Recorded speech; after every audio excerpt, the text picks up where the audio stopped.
In this video, we describe a method of fitting spheres to isosurfaces of electron density. We consider this problem because applications like protein folding and docking prefer models where atoms are perfect spheres, while tools that determine the structure of proteins generally produce electron density maps. There are two sources of electron density maps: quantum calculations that produce high-quality maps for small proteins, and X-ray crystallography that can handle large molecules but produces incomplete maps. For example, some hydrogen atoms may be missing in the X-ray crystallography maps. The hydrogens are then added using simple rules that depend on geometric parameters like distance from the attached atom. We determine the values of these parameters from the high-quality quantum maps and use them to verify the accuracy of the values in molecular biology toolboxes like reduce and SHELX. Electron density is a real valued function over 3D space. The structure shown here is an isosurface of electron density. As the associated electron density value is increased, the isosurface shrinks. However, it still roughly resembles the surface of a collection of spheres. We identify spherical patches on such surfaces and associate these patches with atoms of the protein. We use curvature for identifying the spherical patches, but we cannot use Gaussian curvature since it does not distinguish ellipses from spheres. Similarly, mean curvature does not distinguish cylinders from spheres.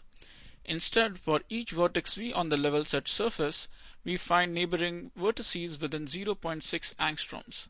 To these neighboring vertices, we fit a sphere that minimizes the sum of their distances from the sphere. The inverse of the radius of this fitted sphere is used as the curvature at V. Here we have colored the isosurface by curvature. Red means higher curvature while blue means lower. The key observation behind our sphere fitting method is that spherical patches are contiguous regions of high curvature bounded by regions of low or negative curvature. Based on this observation, we could do a simple thresholding to discard the points of low curvature, and hopefully this segments the isosurface into individual spherical patches. However, some boundaries are less pronounced than others, and hence the same threshold may not work well everywhere. Instead, we use a joint tree to keep track of the merging of patches as we reduce the curvature threshold. The glowing region here joins two patches into one larger patch.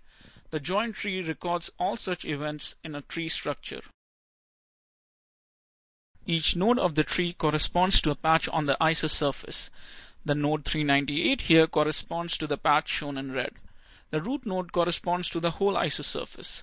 The patch corresponding to a parent node is a superset of its children patches. From this tree, a user can manually choose nodes that correspond to spherical patches. To each chosen spherical patch, we fit a sphere using a simple linear program. We now use the results from our sphere fitting method to compare the hydrogen placements in the toolboxes reduce and SHELX. Reduce and SHELX place hydrogen spheres based on expert knowledge. The edge skeleton shown here is the structure determined by reduce. The vertices correspond to centers of atoms and the edges correspond to bonds.